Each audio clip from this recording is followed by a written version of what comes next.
Talk show host Jimmy Kimmel had tears shining in his eyes as he declared Donald Trump's win a terrible night for everyone, apart from the likes of Vladimir Putin.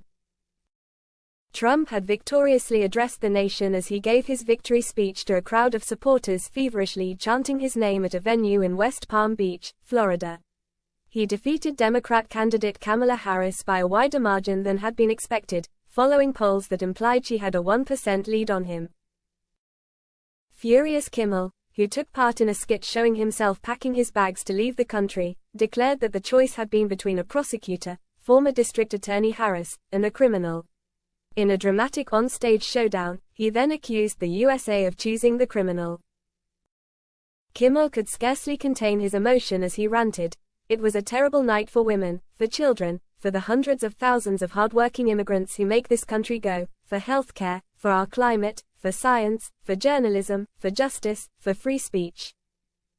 It was a terrible night for poor people, for the middle class, for seniors who rely on Social Security, for our allies in Ukraine, for NATO, for the truth, and democracy and decency. Then in a final twist, he punctuated his points by adding, it was a terrible night for everyone who voted against him.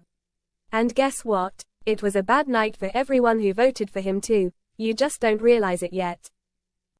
Kimmel had earlier begun his speech by saying that, in spite of racking his brains for 17 hours beforehand, he was so fired up by the news that he couldn't think of anything to say.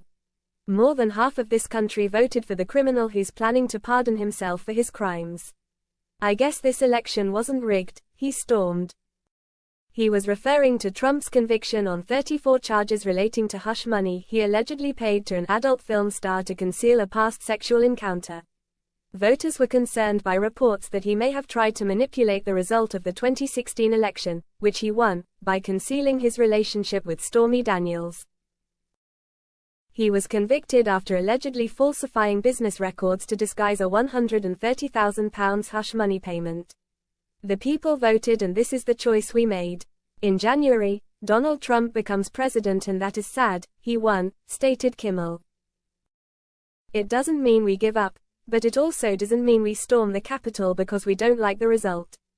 He added that Trump will not be eligible to run again for president in 2028, but this will be his second term in the role following his earlier success in 2016.